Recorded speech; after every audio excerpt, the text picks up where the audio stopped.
All right. Good afternoon, everybody, and welcome to the Buddhist Biohacker.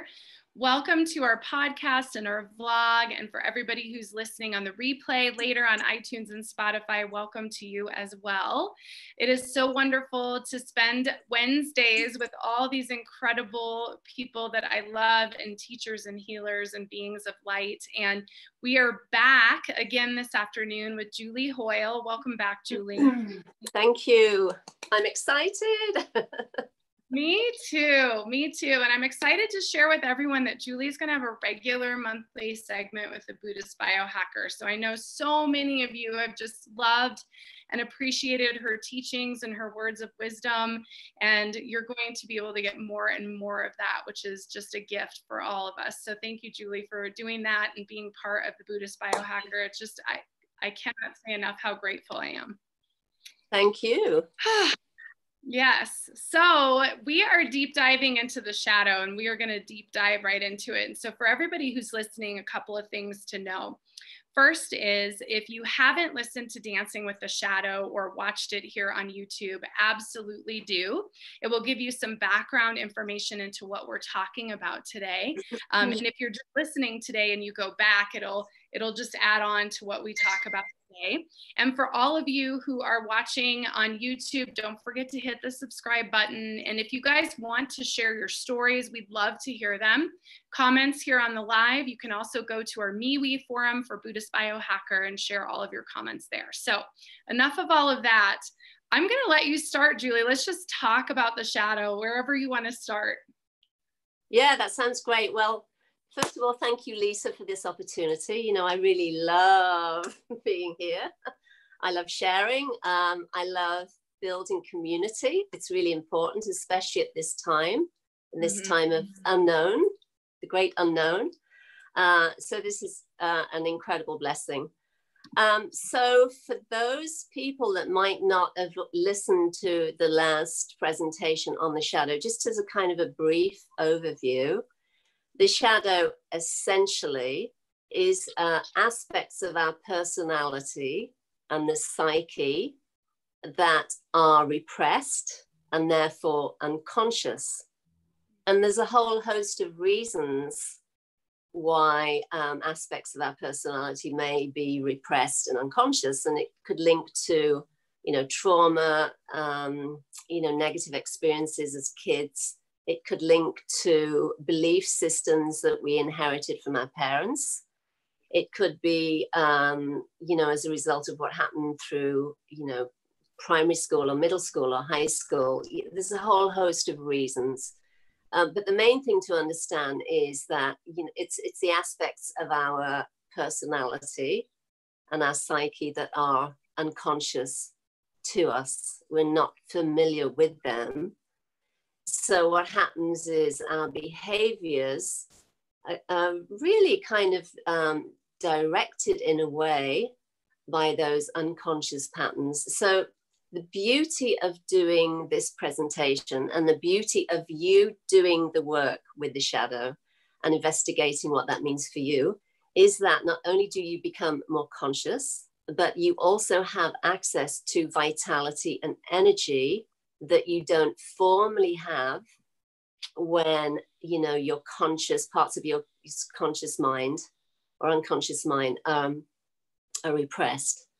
So you're essentially bringing energy back to you and vitality back to you the more conscious you become of unconscious patterns. So that said, I'd like to just speak a little bit. Lisa sent me some questions that some people were asking after the last live stream. And one of those questions was around fear, and what to do with fear and so on with respect to the shadow. And I just want to say the important thing is to understand that shadow and fear are not synonymous. Now, fear might come up with respect to looking at shadow aspects. It might sort of tag on, or it might be a part of it. But, the shadow and fear are not synonymous. And let me give you an example of how that might work and play out. And I know we've all seen this and experienced this ourselves. with respect to either family members, friends, or people that we work with, you might have someone that is completely unconscious and unable to articulate his or her innate gifts, skills, and talents. Now, I saw that clearly when there's an intuitive art course that I presented last year, which is titled Honoring Your Soul Contract. And it gives, Lisa did it with the kids as well, right? Yes. Yeah, we did it with the whole family and it was so good. Yeah, it's so fun. It's so simple. You do not have to be artistic or anything. So, you know, and it's very simple, easy steps that you follow to, you know, at the end, you go through this process. I show you just different techniques. You play and have fun and do some self-inquiry.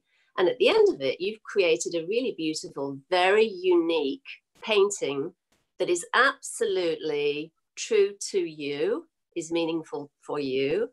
And it also is loaded with symbols and imagery that speak to your soul contract.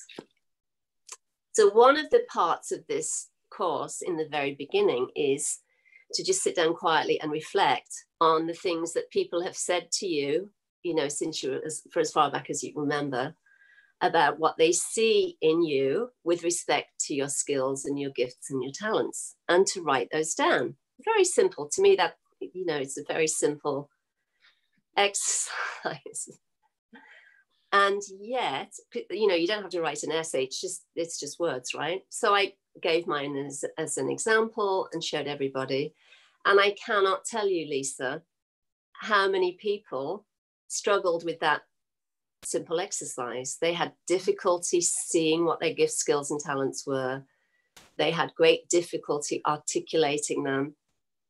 It was a huge hurdle to the point that some people stopped at that lesson, which I think was lesson 2, and those 6 lessons, or had to stay with that for the longest time before they could move through into the other segments. So the reason I'm sharing that is because if you cannot articulate your gifts, skills, and talents, or you have trouble, even if somebody's told them to what they are, they see them in you, but you have difficulty articulating them, then you can guarantee that in the outward expression of your life, in your work and with your relationships and all of those things, there'll be a lack of self-worth.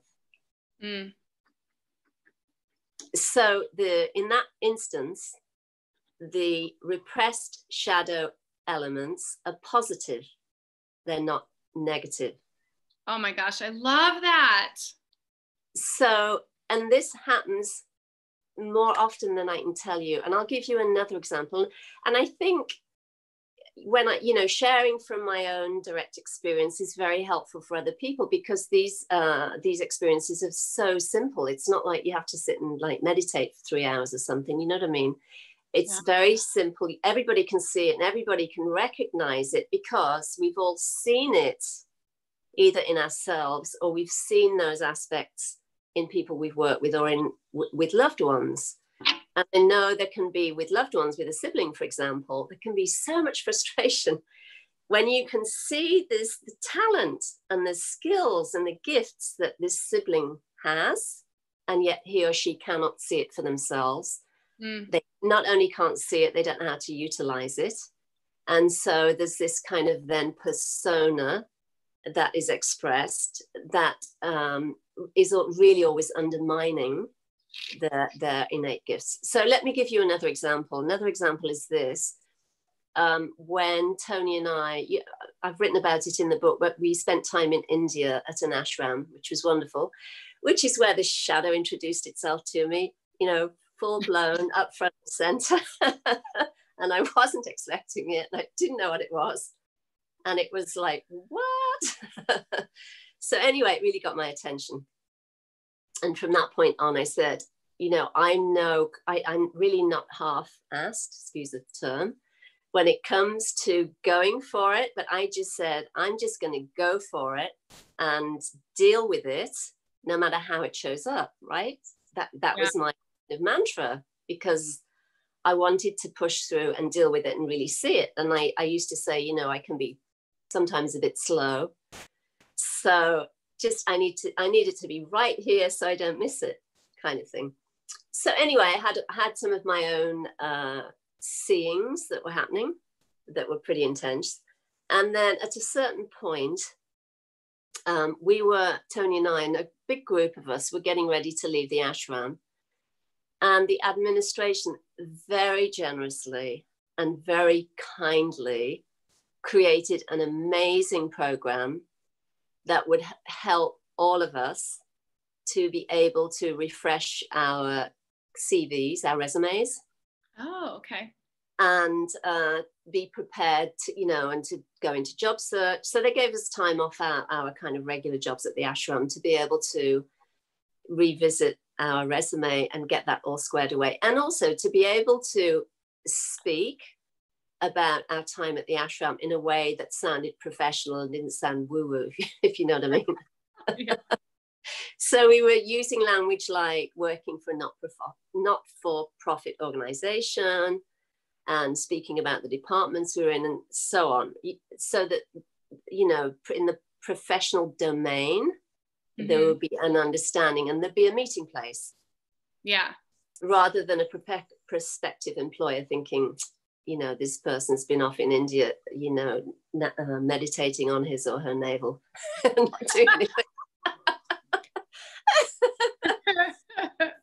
so it was, you know, it was an amazing opportunity and just very, like I said, very generous. So we were instructed to get into groups and to work with the, you know, 4 or 5 or 6 people and look at one another's resumes and help each other with the articulation of it or the wording of it or whatever. So because Tony's an English teacher and he's very good at his job, he would get called on quite a lot with the kind of the verbiage of it. But the thing that we found that was really, really shocking, Tony and I were in great demand, I have to say.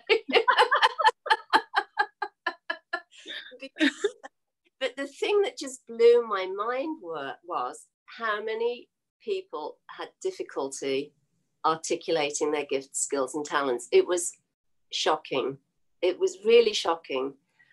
And they would often find reasons why they couldn't attend meetings to go over resumes. Like they'd be too busy, they had too much work going on in their, you know, their department, they were needed, even sometimes up to the day before they were due to leave.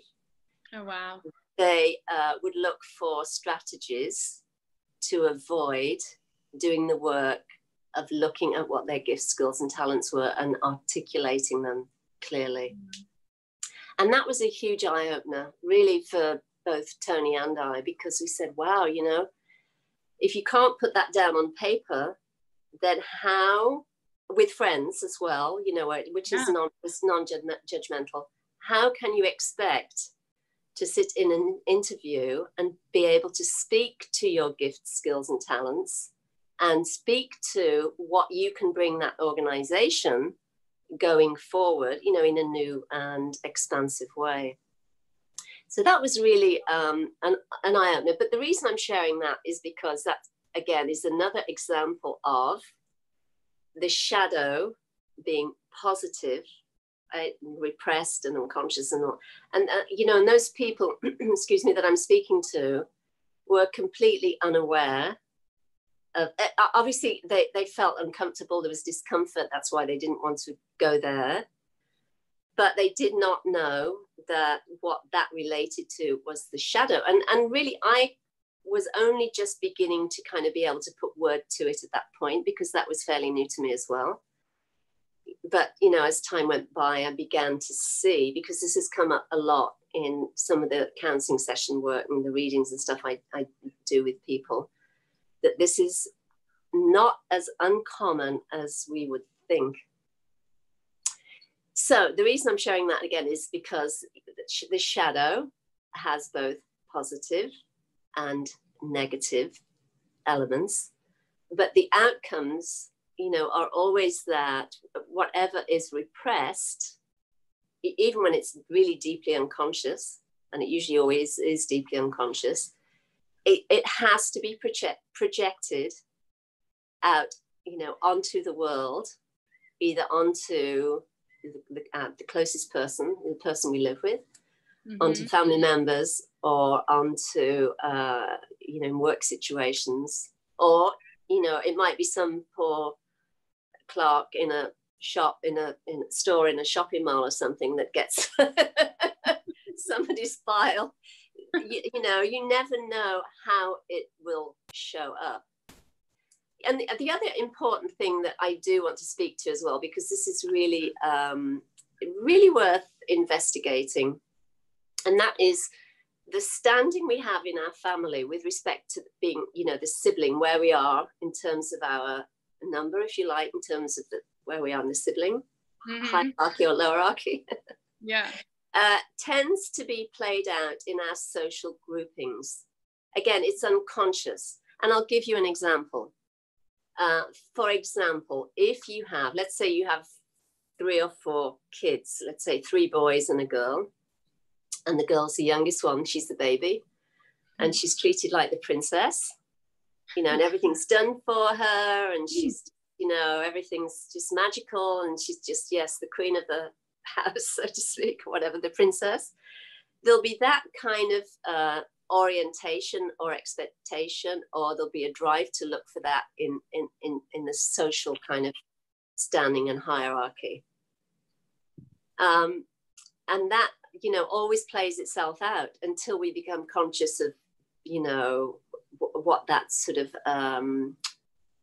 orientation is really all about. So, and again, I'm giving this as an example. There were 6 kids in our family. Gosh. And I was, it's a lot. And I was although I was the second oldest, my older brother, I think there's 13 months or something between us. It's not very, very long. And he was labeled fairly early on as being unreliable, and, he'd play around and wouldn't do his chores and wouldn't do what he was asked to do. So everything landed on me. So I was always the one that was reliable. I would do everything I was asked to do. I would take charge. I'd be the housekeeper, the cook, the cleaner, you name it, the nanny, you name it. So the thing is that because, and what happens is those roles are handed to us, and we kind of have to live up to them. You tend to do as you're told as a kid, right? Yeah. You kind of have to. And so what happened in my case is that through adulthood, pretty much all the way through adulthood, I would find myself in situations where I was having to take responsibility. I'd always have a really heavy workload.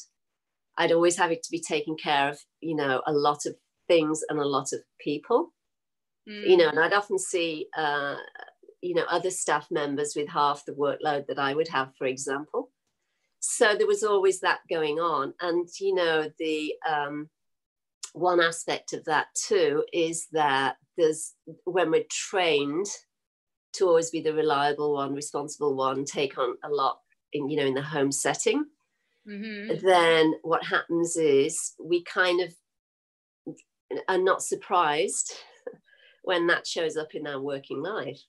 We just accept it. And so things like boundaries don't exist. Yep. Often self-care doesn't exist. Stating one's own needs is often difficult. Standing up for oneself, again, is often uncomfortable, because as a child, and I was certainly, in my household, my dad was a Catholic, my mother was an atheist, actually. No, she called herself an agnostic. She played with the Ouija board and all that, but called herself. Anyway, but the thing is that, I would hear from my father, help your mother, do what you can, you've got to try and help her. And everything was always about just pushing everything aside with respect to my needs and taking care of the family. And obviously, you know, those things are good. I'm not saying those things are not good. It's when it's taken to an extreme, and we have created, or the situation has created, these unconscious patterns and unconscious behaviors in us. So all of this is to do with the shadow aspect, which again is both good. It's both positive and it's both negative. And one of the great things about doing shadow work is really the minute you start looking at that and doing the work on the shadow, then these often unrecognized gifts and skills and talents that we either didn't know we had, or maybe we felt that we had them in part, but we didn't fully consciously own them and utilize them. They start to really become very much alive in our lives and become available in a way that they weren't before. So all of these sort of inquiries are really fantastic, because they really help us to become fully conscious. And especially when we start walking on our spiritual path, and we take that very seriously, we really have to confront the shadow, because it will show up, you know, unless we just kind of decide to drop everything and run away, which is a whole other story.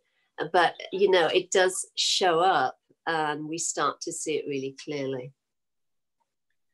So all of those things are really important. And you know, what I would like to do, actually, while we're talking about this, is to invite listeners, anybody listening on the live stream, or people, you know, later, to share their own kind of epiphanies or insights. So you don't need to necessarily go into too much detail, you know, unless you feel you would like to. But it would be great to share insights with respect to what is seen, because the minute really we start saying yes to seeing the shadow, it's really all over from that point, because we cannot pretend that we don't see it anymore.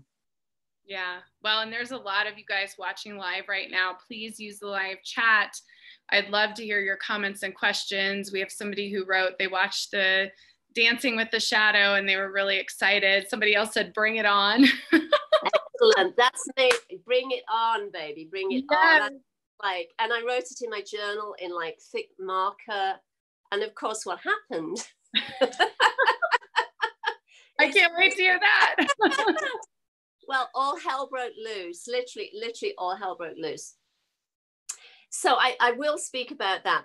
But before I reference that, you know, I mean, obviously I don't want to kind of take up the whole time speaking about my stories. But, oh my gosh, that's why you're here. But here's the thing is I do feel that it's helpful, as I said, you know, before, that when people hear a story, it's kind of easier because you make it tangible. Whereas when you're speaking about the shadow and the psyche, and it's like, it's really hard to kind of grasp. But when you put it into story form, it's like, oh yeah, I get it now. So here's my other little story that links to where I went after I said, bring it on, you know, I'm not afraid of anything. So when I was a kid, I think I was 9 or 10, I was in the last year of junior school, which I think equates to middle school in the US, the year before you go off to high school, in other words. Yeah, so I think I was about 10. I went to a school that was called, its name was St. Patrick's School, and it was a Roman Catholic school. And every Monday morning, like clockwork, 2 students would patrol the school. They'd go in and out of all the classrooms. One would have a notebook, and one would stand there and he'd have a pen or a pencil. And the other one would walk in, say good morning to everybody, and then say, we came to find out who didn't go to church on Sunday. And then they would expect you to put your hand up, and the other student would write the names down.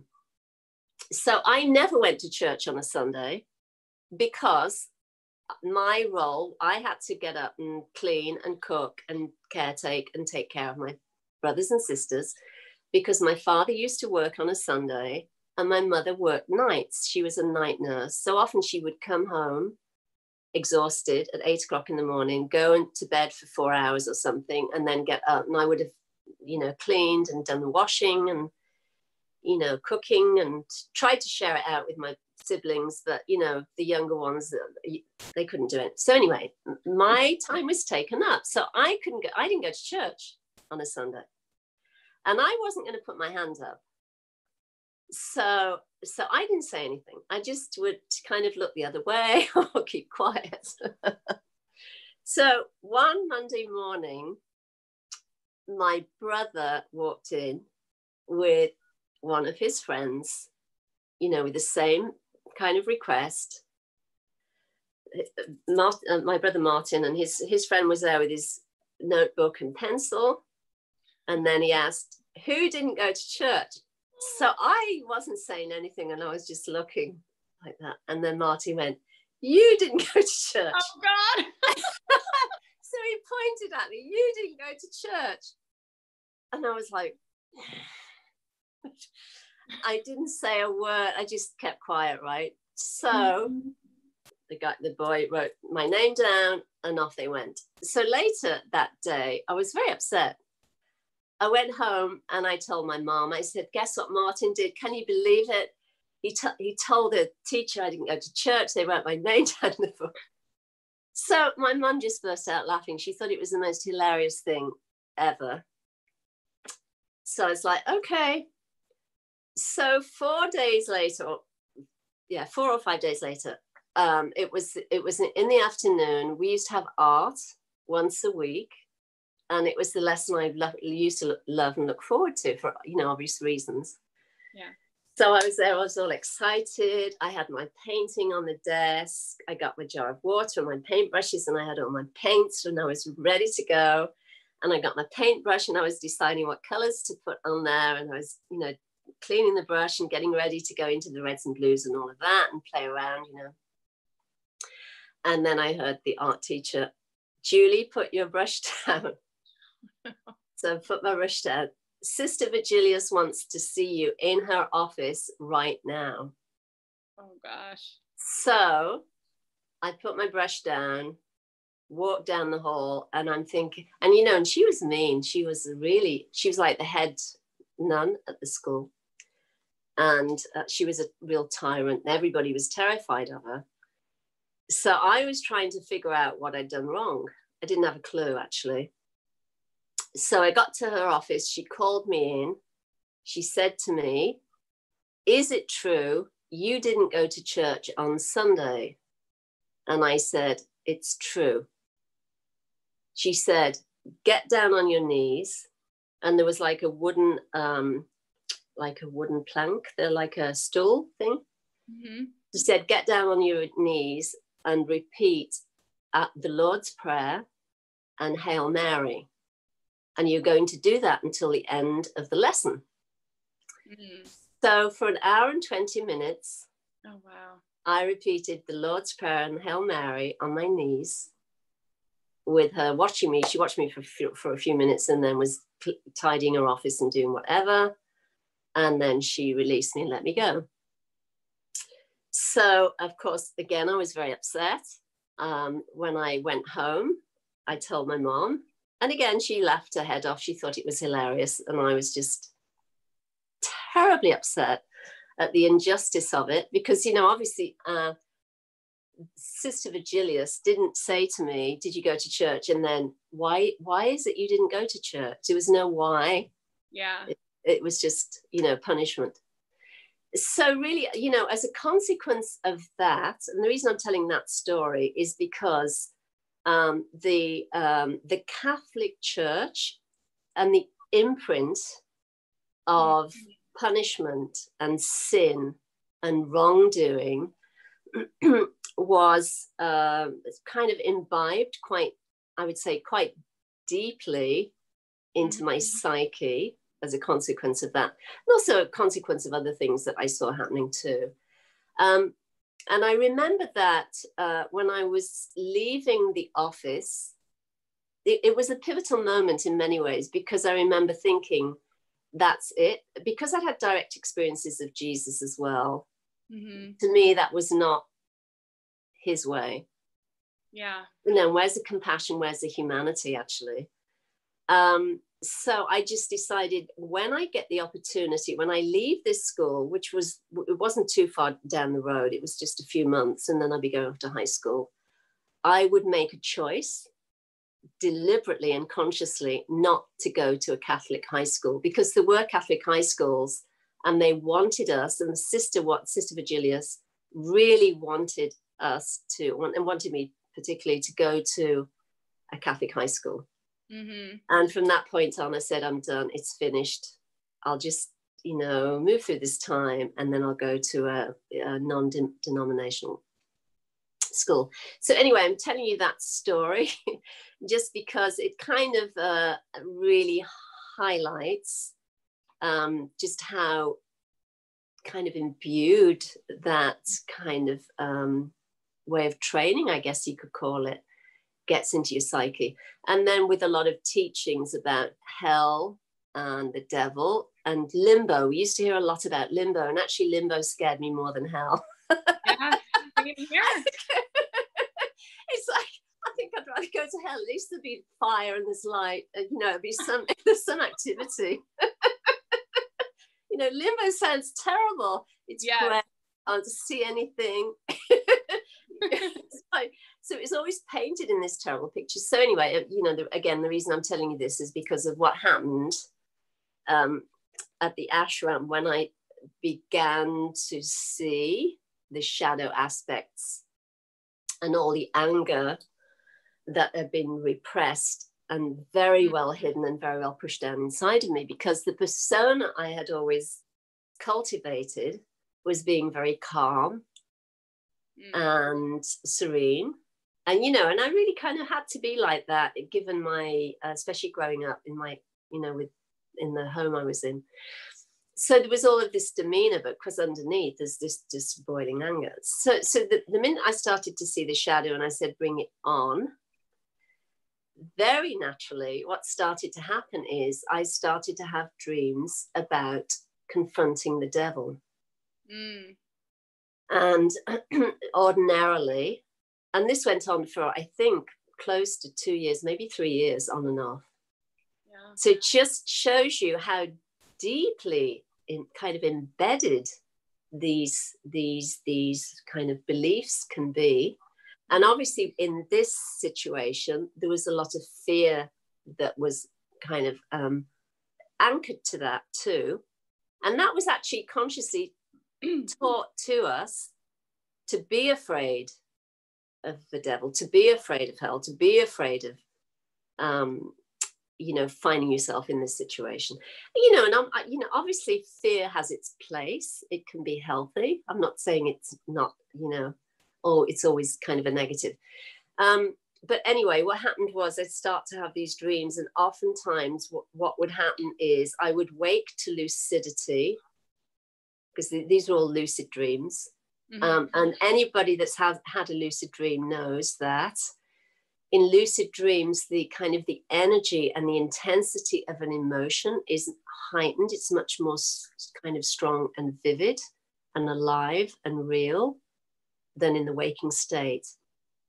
So I would usually find myself outside something that, ironically, that looked like a church building. That seemingly was beautiful, but it was often abandoned, or it wasn't well taken care of. And I always knew, because I could feel this energy, that I had to go inside to confront it, because I was confronting a shadow aspect, and that I needed to meet it in order to be able to live fully and really restore vitality that I knew was somehow lost to me, or it wasn't as accessible as it could be.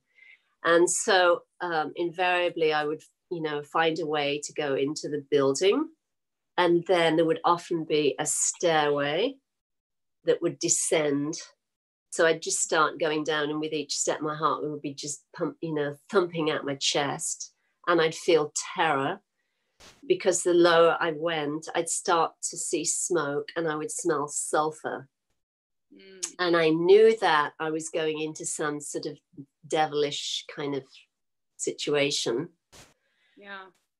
And oftentimes the intensity and the energy of the place was so incredibly dense and heavy. It would be I would really have to focus hard to hold on to the mantra, or hold on to the Lord's Prayer, or whatever I was utilizing to give me the courage to stay conscious and stay in the dream. Because the other option I realized that was available was to be able to make myself wake up, to come out of it, because I was so terrified. But I would try and hold on to it was usually the mantra, or our Lord's Prayer, and I would hold on to that and use that really as a kind of a shield, if you like, to give me strength to be able to continue. And oftentimes I would confront, or I'd see this really terrifying shadowy figure, and I would hear this bellow, or this voice, or something that would come out. And oftentimes I would say, I am not afraid of you. I am here to confront you. I'm here to see you come out. And I would make a statement that I'm ready. I'm not running. I'm not afraid. I need to see you. And sometimes, that I would wake up then. And other times I would see this form. I remember in one dream, I went down into this very sort of deep cavernous setting. And then I went up a circular staircase. And when I got to the top, the sulfur was really thick. And there was this massive, great big foot with great big claws. And I knew it was the feet of the devil. And I had a knife, and I took a knife and just went straight through the foot. Wow. And it was stabbing it and stabbing it and stabbing it. And then I could feel the energy diminishing, and then it went. And then in another dream, when it was a similar situation where I came down, and then I made the statement, I'm here to confront you. I need to see you. And this impeccably dressed, I knew it was the devil, and he was dressed like in this business suit, short guy, strong. He's poignant these days. Yeah, I mean, seriously. Yeah. And he came towards me, and he said to me, it's a pleasure to meet you. I have a gift for you. Just with his smile, And I said, yes, it's an honor to meet you. And he held out his hand, and he had two beads, really big beads in the palm of his hand that he was extending to me. One was painted red and one was painted green. And I said, thank you very much, but I decline your gifts, because I knew that the one that was painted green represented envy, and the one that was painted red represented anger. So I declined the gifts and just confronted him. Though I felt very good when I woke up that I confronted him, denied what he had to give me, and then I was pulled back to waking. But anyway, so I'm showing these dreams because these continued. And then what happened is, toward the end, or actually with the very last one, I came down, I was in this smoky atmosphere again, there's sulfur, the whole thing. I made the statement. And then this figure appeared out of this kind of sulfurous mist. And it was the same kind of character that I'd seen in the business suit, but his energy was completely depleted. He was very thin, very fragile. He didn't have anything. It looked like he was about to sort of fall. And what happened was, I knew it was coming to the end. So I just took him, I embraced him, I pulled him to me, and I was repeating the mantra and sending light and energy into him. I did that for the longest time. And then what happened was, he dissolved into me. And when I woke up, I had my hands on my chest like this. And at that point, then I know the shadow work is finished. And then I had several dreams as well to indicate the same thing, where I was with siddhas, these great, yogi masters, who were walking me through caves, and we were going around obstacles and so on. And they would say, "It's finished. It's coming to an end. There's light, literally light at the end of the tunnel." And I knew I'd navigated my way through and around, doing all the shadow work. So, those dreams were incredibly, incredibly intense. I can't even tell you. I mean, sometimes it was very hard to really stay strong and focused in the dreams, because I was literally meeting these characters that had been built up in my mind over years as a kid. As you know, and obviously I'm not saying negative forces and negative energies are to be trifled with. They're not. Yeah. But certainly when it comes to confronting our own shadow and working with the energy of what is unleashed with respect to that, it's important to, have some tools and have some understanding about how to work with it, and to essentially just, receive what it has to teach you about yourself. Look at where your energy's been sort of disengaged and depressed, and to start inviting it to come back in. So, it's not necessarily the case that everybody listening in will have such kind of horrific examples of shadow work. Oftentimes it's much more palatable.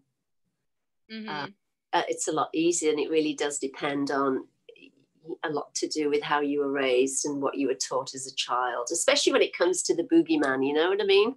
Yes, I do. And what does that look like for you? Because that will certainly show up. Because the thing is, oftentimes, the aspects of our personality that we've repressed take a form somehow. It's like it always has to take some shape or form for us to be able to recognize and work with it and deal with it. So, it's useful to know. So, I would love if you've got anything that you dealt with, Lisa. It'd be great for you to step in and share a little bit.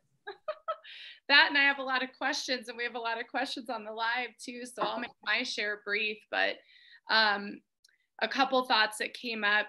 First off, I love that you're talking about the positive aspects of the shadow, because that is something I think, with all that's going on our planet right now and how much shadow is coming up, there is these positive aspects of the shadow on our planet right now. How the earth is healing. Yes. They're tuning into their creative outlets. The side gigs that are your creative hobbies are actually becoming your careers. Exactly. I mean, beautiful things. And it made me think, I coach spiritual entrepreneurship, and writing your bio is the hardest thing. And so what you're saying is, I've seen the same thing.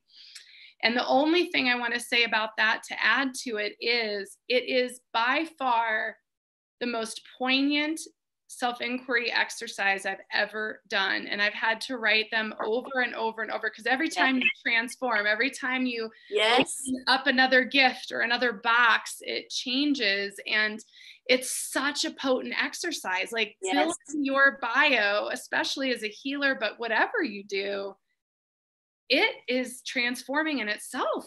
Yes. Yes. So I love that you brought that up, because it's unbelievable how hard it is. And I've noticed, in working with so many different healers with the One Heart, One Earth platform, even, it's tough to talk about yourself. It is really tough. Yes.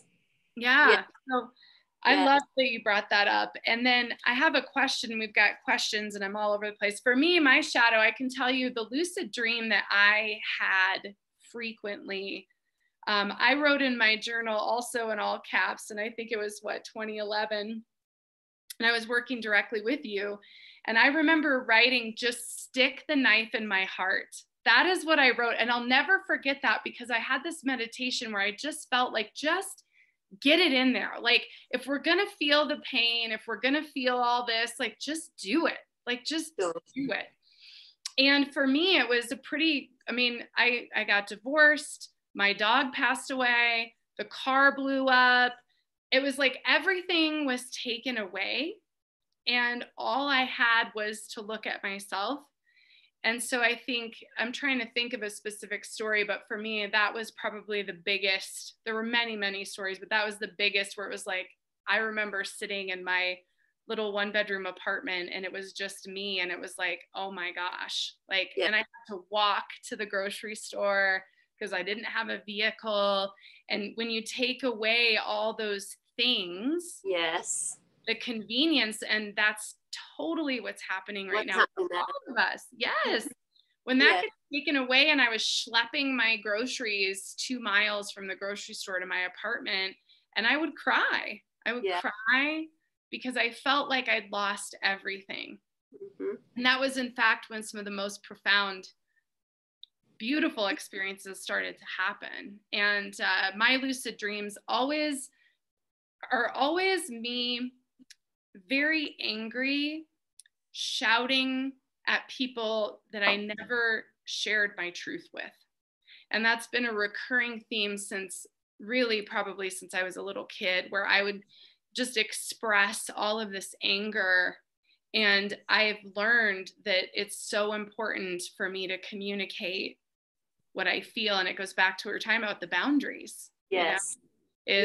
We have this caretaker role, and we take care of everyone, and I'm still learning boundaries. Mm-hmm. But I do think we want everyone to feel good, and so we sacrifice ourselves.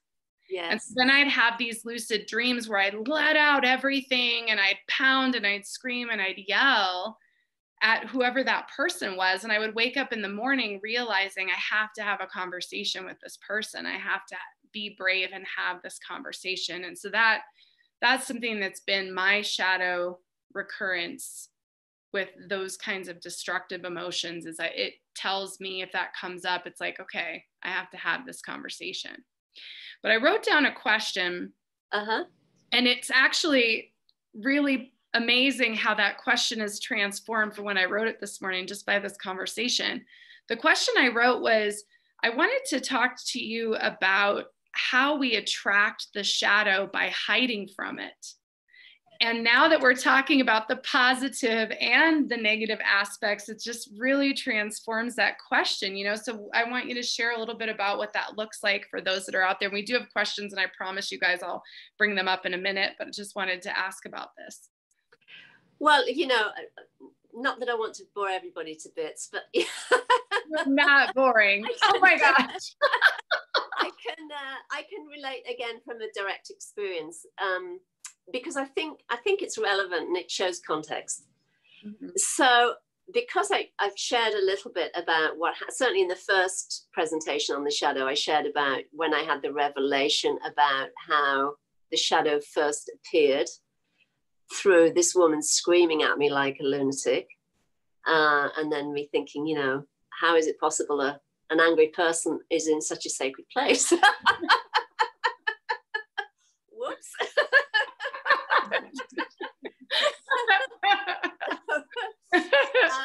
So, that started that inquiry. And then a little while later, when Tony and I were getting ready to leave the ashram in the US, actually this was that time, we were getting all this help, as I said, and I was given the help from one of the human resource managers, and he was an absolute sweetheart. And once I'd written all down, my resume and got everything kind of squared away, he would just look over it and give me some feedback. And I went to see him one afternoon, and this is when I was really going for it with respect to the shadow. So he looked at my resume and he was asking me some questions. And I said, Bill, really, I really appreciate all your help and everything, but honestly, I'm so bored with writing these resumes. I'm sick of it. I'm sick of the kind of the business speak and the education speak and having to speak about, you know, your educational philosophy and your mission statement. It's like, I'm sick of it. It is verbiage, and I've had enough of it. And honest, so he said to me quite innocently, "What really does interest you and inspire you?" And I said, "Well, all the things I can't put on my resume." And he said, "Such as?"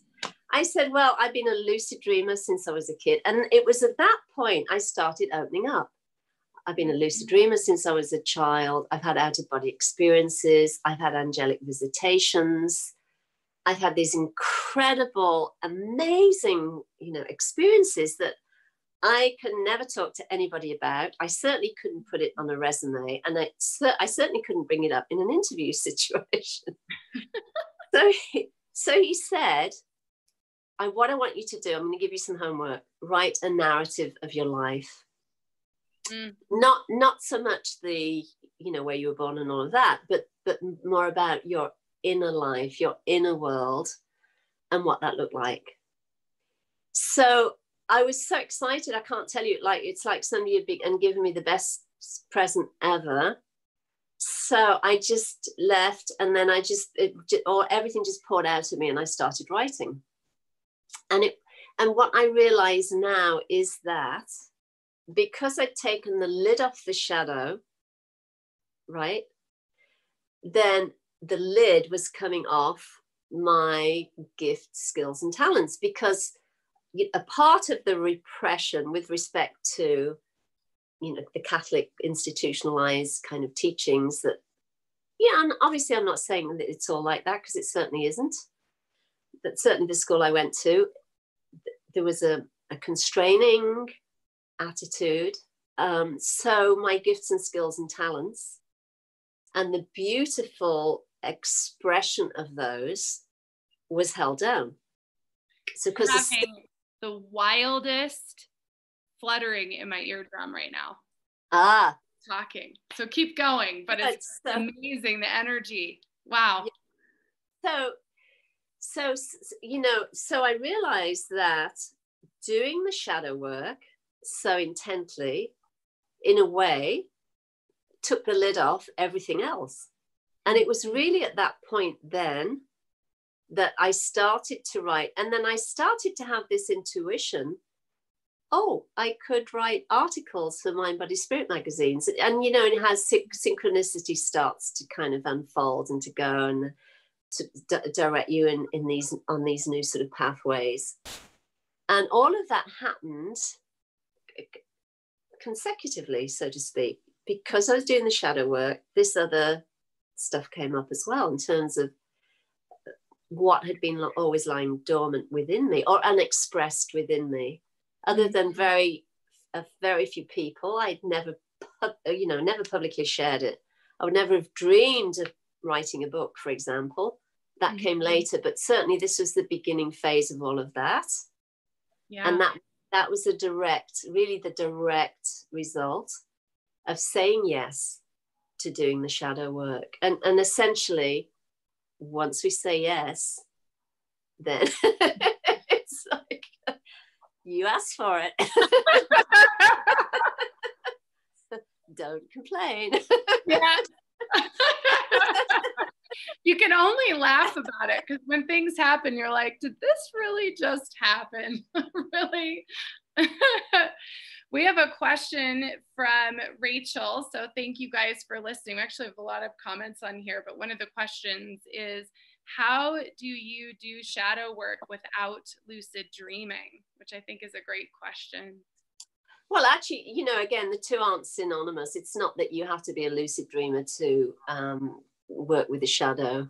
It's, in a way, I think it could be that it is easier, or maybe it's just because I'm visual, or maybe it's because I ask for things to be really speeded up and like really strong. That it, you know. Isn't it true, Julie, that they say that you process you can process lifetimes of energy in a dream versus doing it in the yes, waking life. Yes, you can. And it's kind of it's the yogic way of working, and we can talk about that in another session, but yes, you don't have to lucid dream in order to be able to work with the shadow energy. It's essentially, really, it's just about giving permission, saying yes, and then what happens is it literally does start showing up in its own way, and in a way that will get your attention so that you can see it. I mean, it might be that other people don't even notice. For the most part, most people don't even see what's going on or anything, even if it's some big dramatic event. But the thing is that the self is supremely intelligent, and your own higher self knows how to construct situations or place you in positions where you've got no choice but to see something that is right there and right in front of you, is speaking to a repressed or unconscious part of your personality. And another thing that you can do, which is really easy, is to just check in with your siblings. Whenever you spend time with your siblings at some point will always bring up or point to a behavior or a behavior pattern that they don't care for, or that is a bit off or whatever, or isn't really true, you know what I mean, true to you. Usually the tendency, especially in family situations, is that when a sibling brings it up, for the most part, it'll be denied or brushed under the rug or avoided or whatever, or, someone will leave the room, the person will leave the room. So that will often happen, that there's a complete denial. The other thing that often happens, especially in family settings, is that the person will say, and I know we've all heard this, I can't help it. That's just the way I am. I'm not going to change now. Right? What do you expect? You know how I am. And again, that is it's actually the same behavior as avoidance and denial. Because you're actually saying, I'm not going to do anything about it. Even if I'm rude and obnoxious, or I've got anger management issues that come out, during festivities or family events, I'm not going to deal with it. Sorry, you have to, so either avoidance or denial, or saying, that's just who I am. It's just more of the same. So the thing is that if you're vigilant, especially with siblings who point out behaviors, and you actually, are honest and are willing to look at what they're pointing to and look to see if there's a resonance. Because here's the thing as well, if there's truth in what that sibling is saying, we'll feel a resonance, we'll feel uncomfortable, or we'll feel guilty about it, or we'll, feel like we have to say sorry and we didn't mean it, or, any of those kind of things. So if, if we're shown something and we're honest and we're committed to doing the work on the shadow, then we'll look at what that aspect is wanting to say to us, and we can have a conversation with it. We can sit down with our journals, or you could just, if it's not easy to sit down with a journal and let's say you're at a family dinner or something, you can, look at that later and just explore what was happening in that situation, and just start taking responsibility for it.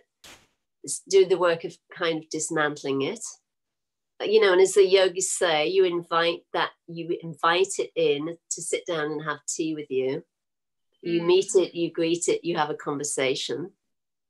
And then what happens is you learn how to integrate. And that is the healthiest way of working with the shadow, because I can promise you, if you don't sit down, if you don't invite it in, if you don't sit down and have a conversation with it, it will be running wild and creating all kinds of ruckus. You know, at the next, you know, family event, and it's usually unexpected. It'll be something that triggers it because it's unconscious. Mm-hmm. Something will trigger it. It'll spurt out. It'll spew over everybody, and or it might be something inappropriate. You know, something. And we've all had family members that, maybe we haven't all had family members, but some of us have had family members where we've had somebody that just says something, you just think, oh my gosh, is there a rock I can go and crawl under and hide for a while? You know, that person's just kind of oblivious, and you're just thinking, you know. Mm-hmm. So again, family members are fantastic. Work situations, of course, that they're absolutely ideal. Yeah, that's definitely been, I mean, I think of the pattern of my supervisors for many years in fashion retail, and that was definitely my shadow work to be done. You know, you get put in these very challenging situations, I think, with coworkers and people who are your boss or your superior, that, you know, brings up all kinds of things. Yes. You know, and the thing is that I've worked, and I'm sure you have too, I've worked consistently with people that will quit a job, find a new job, and then they can't believe it because they're stuck with the same boss they had in their past job, who, that, according to them, is lazy, doesn't work, doesn't do anything, is on the phone, or blah, blah, blah, blah, blah. I've done it. I mean, I did that. That was definitely, I would make a decision, I'd leave and go to a new brand, and I would literally have the same situation over and over and over and over till I was out of it. Till you woke up to what? Well, that was my story, you know, in terms of the schedules I'd be handed. I was always handed the heaviest schedule. And, you know, it would happen again and again and again. It's just like the weight of it would be unbelievable. And then I'd be working alongside co-workers where, you know, we were on the same salary, or maybe they were even on higher than I was, and they had 50% of the workload. And that happened consistently until towards the end of doing the shadow work, you know, intensely, I started to realize, you know, that was when I started to see I had no boundaries. And I realized I needed to create boundaries. I needed to say no, because also being afraid to speak and to state your needs, you know, reflects a lack of self-worth and fear, or maybe around losing your job or whatever the fear is there, but that's what that links to. So of course, when I started doing the shadow work, then I was able to state my needs, articulate boundaries, get very clear, and then say no and not even care about what the outcome was. You know, obviously in a polite, professional way. And then, of course, the situation changed at the point also when I was thinking, oh, I'm just going to quit unless things, you know, I was doing the energy work, the inner work. And I thought, unless the outer situation changes, then I'll make a move. And I was just at the point of starting to make a move when the boss came to see me, and he said, you know, we really value your input. We really would love you to stay. Please don't even think about going anywhere. And because we want you to stay, we're going to give you a much lighter schedule next semester. And that's what happened. Wow. Because of doing the inner work. You see, and you know, and actually coming back to where we started when we were speaking about the positive aspects of the shadow, where people repress or don't want to see or can't access their innate gifts, skills and talents, you know, and all of that. And there's a feeling of lack of self-worth and all those things. What happens is when you start to become conscious, you start to claim those gifts, you start to utilize those gifts, and they start to come into action. You don't even necessarily need to speak about them, they're felt.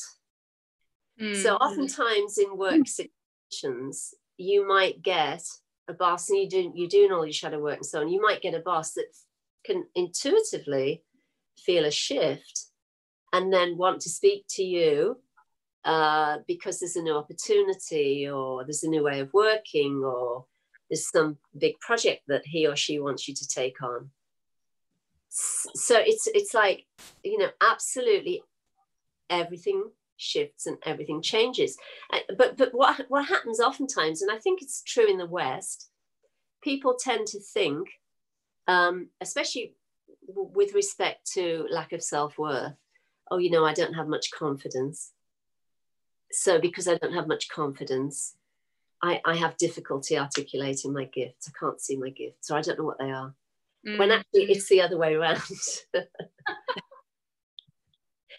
You know, the recognition of the gifts is what creates the outward expression in terms of one's confidence level and ability to be able to communicate. Wow, that's so great. That makes me think of a story, because I was sitting here thinking, gosh, did I really learn anything from all my years in fashion? And it reminds me of a very specific story.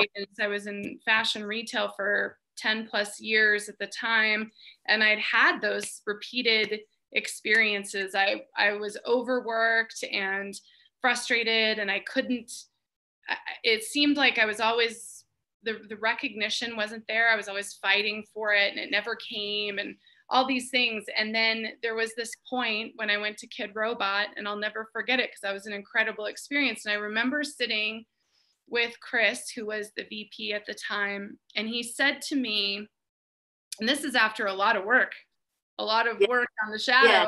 Yes. And he said to me, you are an expert in retail. And they gave me a huge promotion. They put me in charge of all the stores. And he said, we know you know what to do. And there was complete and total trust in that. And in this moment, I'm realizing like that was a huge shift. And it was an incredible part. And really the, you know, towards the end of my retail career. But that goes back to what you're saying about, you know, integrating and doing the work. And suddenly I had this boss who was not only incredibly supportive, but had trust. And he saw me. He saw what I had to offer. Sure. And wow, I mean, that's like hitting me right now. Like that was definitely a point where things changed because of the work. Yeah, because everything's energy. And when you start to actually recognize where you've been separated away from energy and you start claiming it and bringing it back, then everyone feels it. Yeah. Well, and we have a comment here. Becky said that she asked to see her shadow. And for 3 weeks, she was continuously shown her shadow self. And she said, you were totally right. Just ask. And so I think that's just so good. You just have to ask. And for the lucid dreaming, I just wanted to say too, like you had given me a prompt, Julie, to ask to see my shadow in the dream state years ago, which I did. And I am a lucid dreamer. I've had lucid dreams for many years. But I would imagine whether you lucid dream or not, if you ask to move through the shadow in your sleep state, that it's going to happen. You have to trust it probably, but I would think you would move through it. Yeah. I mean, it does happen, actually, even if you don't consciously remember it when you wake up. And the proof of that is that it will show up in your waking state. Mm. There will be events, there'll be scenarios, there'll be recognition. Because the thing is that we feel it. Our body never lies. Our body always tells us when there's discomfort or uncertainty or anxiety, as you know, and especially when we're in situations that bring up these like the seeing, if you like, of what has been, what we've disowned and what is repressed. And you feel it really directly. You know, and this is, again, I love the yogic sayings because they just have a way of putting everything so succinctly into words. And they say that you reach the formless through the form. And part of reaching the formless and identifying oneself as the self is about being in your body, being really in your body and not trying to kind of escape it by meditating away or whatever, or being distant. And really being willing to feel what you're feeling when you're doing your self-inquiry work with the shadow elements, especially, because it's really undeniable. And it really does start to show up very, very powerfully and very, very strongly in your waking state, especially in the work situation.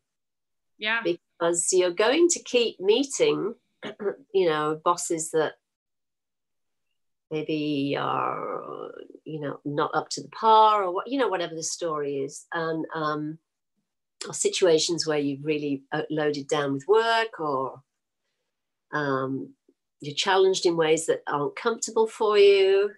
And the same with family members and in relationships, and just when you're going about your business, you might be going to the bank and you suddenly meet a really, really rude teller, or it's just like, and you just know that it's really nothing to do with what's actually happening. It's just showing you something about your own behavior, or your own pattern, or your own willingness not to include everything. And there's certainly another side of all that, when I'm speaking about the bank teller, is that when I was doing the work on the shadow quite intently, I went through a period where I felt like nobody could see me. It was like I became invisible. So, for example, I'd be standing in line and I'd have somebody come in behind me, and then the cashier or the clerk or whoever would reference them, and I'd be like, what happened? Did I disappeared? And then I'd have these dreams where I'd look in the mirror and there'd be no reflection. That the person, and of course I'm realizing as I'm telling this story now that it was really about moving identification away from the personhood to the formless self. So that's why I was not seeing a reflection in the mirror. Which was another outcome of doing the work on the shadow, because it's really, at the end of the day, it's not about becoming obsessive, thinking, oh, I really need to work on my shadow. It's serious work. I need to do it. I need to do 2 hours every day. It's being playful with it and trusting that the higher self has got it figured out with respect to showing you what you need to see, to be able to integrate back and bring it home, bring your energy back home, your conscious awareness back home, so that then you can be fully engaged with your life and with your body and with your emotions and with your psyche, and that you can understand the mind. And then also realize that you're not the body, you're not the mind, you're something much more. And understanding that's really, I hate to say two aspects, but I don't know what other language to use. Mm-hmm. We are both form and we are formless. So we are the formlessness of absolute awareness itself, if you like, contracting down and manifesting as form. And there's this kind of play between the two. And obviously, we have to take care of the body and the mind, the emotions, and everything to do with our existence. Mm-hmm. And also understand that we're much more than this, than the form. And certainly doing the work on the shadow really helps you then be able to accept the fullness and the light of who you really are. Because I think we talked about this last time, if you're separated away, if there are parts of you that are repressed that you don't want to see because it's kind of not palatable and it doesn't fit the persona, like me, I'm really calm on the outside. I didn't know there was a holy hell burning away inside of me, and there was just all anger until I got to the ashram. So the thing is that it's really all about becoming conscious, being conscious, and working with the energy of that, bringing that energy back home. And when you can do that, then you can step into the realization of the self and being the self and being absolute awareness itself. Because until you do that, and you know, while you're separated away, you'll never fully be able to accept your light. If you can't accept your darkness, you won't be able to accept your light. And that's why this is so incredibly potent and so powerful, because it brings you home in a way that you would never have imagined. And it brings new opportunities, you know, as well. I mean, I would never have thought, way back when Bill, the human resource manager, you know, said to me, write the narrative of your life. I never would have dreamed that it would have led to doing, you know, so much writing and creating content for courses and programs and so on and so forth. And this is the beauty of it. It gifts you with so much more than you could begin to imagine. I love it. I can't believe time flies when we talk. Yeah, are we there? I don't know what the time is, actually. We're almost there. It's like, oh wow, okay then. Almost 90 minutes, I think. Oh my word. And I have like so many questions still. So I think, you know, this will all be to be continued. Okay. There's more to come with Julie. But Julie, my last question for you today is shadow work ever done? You know, that's a really good question. I would, you know, I can only speak from my own direct experience. I think I started doing shadow work in 2003. I think it was 2002 or 2003.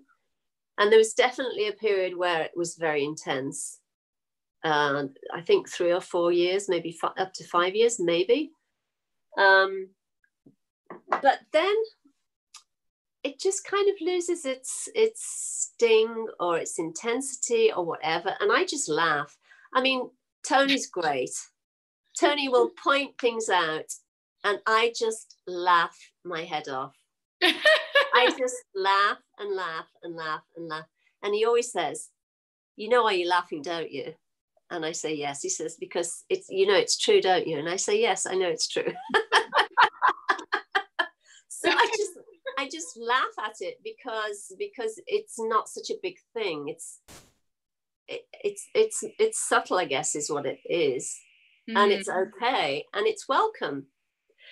You know, and I'll give you one other little example. I remember when I was living on Grand Bahama and I was driving along the highway to go to the bank or do something. And there was hardly any traffic ever, you know, on Grand Bahama. It was a traffic jam if there were like 5 cars at the stoplight.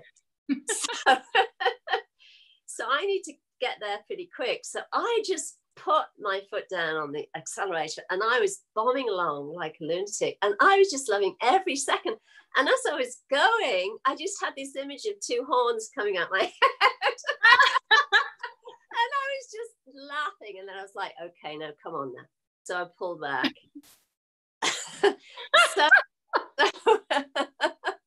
So that's what I mean by yes and no. It is finished and it isn't finished because there are these little moments or glimpses of things, but it doesn't create kind of an icky feeling or discomfort or anything. And then usually what happens is if I get occasionally I'll get upset about stuff, but it doesn't last that long. You know, there'll be a bit of burning and then it's just gone. And I can see it. Yeah. Whereas before it would have been, I would have been upset about something for days or weeks. Yeah. And sometimes people carry stuff for lifetimes. Yeah. It's true. It's so true. I mean, I have a family member, every time I see it, I'm like, oh my God, it's the same complaints, the same whinging, the same anger from like 30 years ago. It just hasn't changed. And it doesn't matter how I try and help. It's like, well, you don't understand. You don't know. You're over in the Bahamas. It's easy over there. You don't have the problems we have. Oh, man. Anyway, so. Well, I just love you so much. And I know everyone that's watching does. We've had such a great group of you guys watching and participating this afternoon. So thank you to all of you. And to everyone who's watching the replay on YouTube, don't forget to hit subscribe. If you're on iTunes and Spotify, no matter where you are, join our MeWe forum. MeWe is this really heart-centered social media. It's the new reality of social media, and we have a forum there, and I'd love for us to create community and open discussion there because it's a safe place to do that. So let's do that. And more to come with Julie. Don't worry. I see the comments and questions. We've got more to come. And thank you, Julie, for taking your time as always. It's like such a great day when you are on the show. Oh, thank you. I always love it. I love every second. And you know, what I could do is if I can access the questions, if I can see them, I don't know that I can, but if I can, I'll have a go at answering some of those. Yeah, I will can screenshot them here and get them over. And if you guys also, you can, even after the live's over, everyone who's watching, you can comment on the video itself. I would love it if everybody would like the video, but you can comment underneath and share your questions, and we can keep this rolling because this really is an important topic. And we didn't get to ask it today, but I promise we'll get back with Julie on this, which is integration is so important right now. And we talked about it with Barry today. And I think maybe you and me and Barry can get together and talk more about integration and taking action when we do that. So yay. Sounds good. I love it. Well, I love you so much. Thank you so much. Thank you to everybody who's listening. And I will talk to everybody soon, and we'll see you soon, Julie. Yes, thank you. I love you too, Lisa. Thanks so much. Be well. Yes. Goodbye, everybody. Bye.